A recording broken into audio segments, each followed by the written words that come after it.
안녕하십니까. 피에노케미칼 SHNE 그룹입니다. 우리가 생산하고 판매하는 제품인 과산화수소. 무슨 특성을 가지고 있는지, 어떤 위험성이 있는지 알아보도록 하겠습니다. 피에노케미칼에서는 포스코에서 철광석을 가열하고 나온 COG 가스를 원료로 사용하여 수소를 추출하고 추출된 수소를 이용하여 대기 중 공기의 산소와 반응시켜 과산화수소를 생산하고 있습니다. 생성된 과산화수소 중 일부는 공업용으로 제품화하여 판매하고 있으며 나머지는 전자금용으로 한 번 더 정제하여 더 순도가 높은 제품으로 판매하고 있습니다. 과산화수소는 세정표백 기능이 우수하여 여러 방면에서 활용되고 있는데 소독약, 표백제, 염색, 식품, 녹조 처리 등 실생활에서 사용되는 제품에서부터 제지, 섬유산업 나아가 반도체 산업까지 광범위하게 활용되고 있습니다. 이렇게 광범위하게 사용되는 과산화수소, 어떤 위험이 있을까요? 첫째, 과산화수소는 피부 부식성 물질로 분류됩니다. 저농도의 과산화수소는 세정 효과가 있어 상처 소독에 사용되고 있으나 고농도의 경우 피부나 눈에 노출되면 자극적인 통증과 함께 사진과 같이 하얗게 변색이 되는 특징을 가지고 있습니다.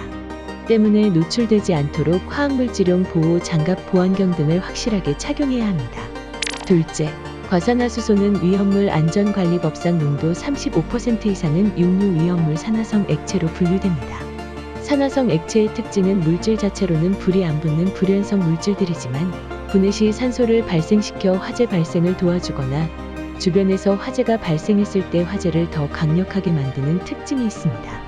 우리 공장에서는 인화성 액체인 워킹솔루션, 메탄올, 수소 등이 다량의 과산화수소와 접촉 시 화재가 발생할 위험이 있으니 항상 주의하여 취급해야 하겠습니다. 세 번째, 과산화수소는 흡입하거나 장기간 노출 시 몸에 나쁜 영향을 미치는 독성물질로 분류됩니다. 과산화수소는 물질 안전보건 자료상 암을 유발하거나 장기간 흡입 시 폐에 중대한 피해가 발생할 수 있다고 보고되고 있습니다.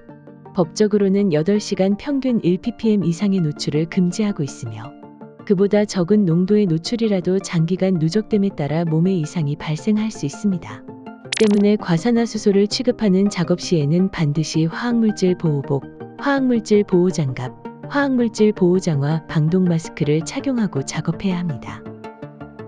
넷째, 과산화수소는 불순물 열알칼리 등과 접촉하면 쉽게 분해되어 물, 산소, 열을 발생시킵니다. 이 분해 반응이 원인이 되어 많은 화재, 폭발, 누출과 같은 주요한 사고의 원인이 됩니다.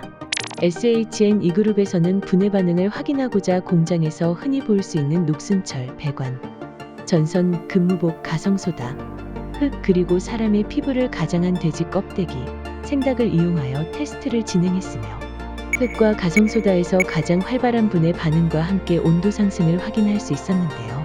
다음의 영상 잠깐 시청하고 가겠습니다.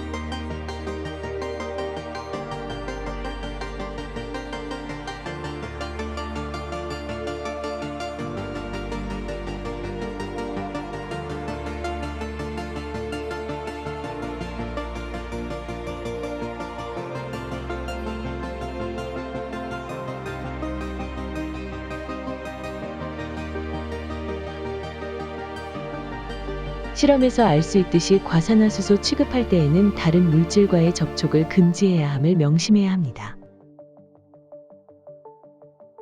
지금까지는 과산화수소의 위험성에 대해 알아보았는데요. 그렇다면 이러한 위험성을 가지고 있는 과산화수소를 사용하는 공장에서는 어떤 사고들이 발생하고 있을까요? 최근 2008년부터 2024년까지의 총 14건의 과산화수소 사고 사례를 조사 분석한 결과 사고 원인별로는 10건의 이상분해 반응, 2건의 작업 절차 미준수, 2건의 원인 불명 순으로 조사되었고 사고 유형별로는 7건의 폭발, 6건의 누출, 1건의 화재로 조사되었으며 사고 설비로는 필터, 저장 탱크 및 용기, 배관 및 부속, 이동 탱크, 포장 설비 등에서 다양하게 사고가 발생하였습니다. 이 조사에서 눈여겨볼 점은 14건의 과산화수소 사고 사례 중 10건의 사고가 이상분해 반응에 의한 폭발, 누출 사고라는 점입니다. 14건의 사고 사례 중 피에노케미칼에서도 동일하게 사용하는 설비에서 발생할 수 있는 사고들의 예시를 살펴보겠습니다. 첫 번째는 TOC 배드에서 발생한 폭발 사고입니다.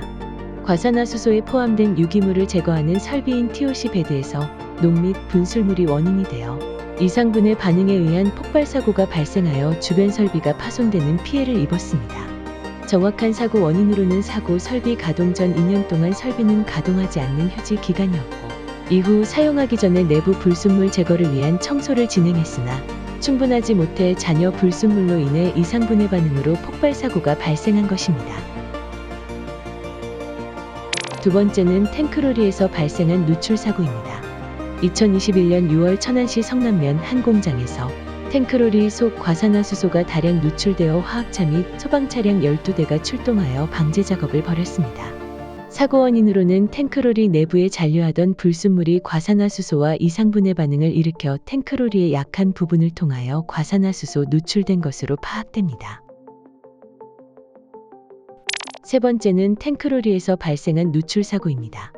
2019년 12월 울산광역시 소재 사업장 과산화수소 출하장에서 탱크 컨테이너에 과산화수소 충진 후 주입호스를 제거하는 과정에서 누출이 발생하여 사내 협력업체 근로자 1명이 과산화수소에 화상을 입은 사고입니다. 사고 원인으로는 작업 절차 중 일부를 생략하여 작업한 것과 안전보호구를 미착용한 것에 있습니다. 충진 노즐에 설치된 차단 밸브를 잠금하지 않은 상태에서 노즐을 분리하여 내부에 과산화수소가 누출되었습니다. 또한 누출되었다 하더라도 규정된 안전보호구를 적정하게 착용했다면 상해는 막을 수 있는 사고였습니다.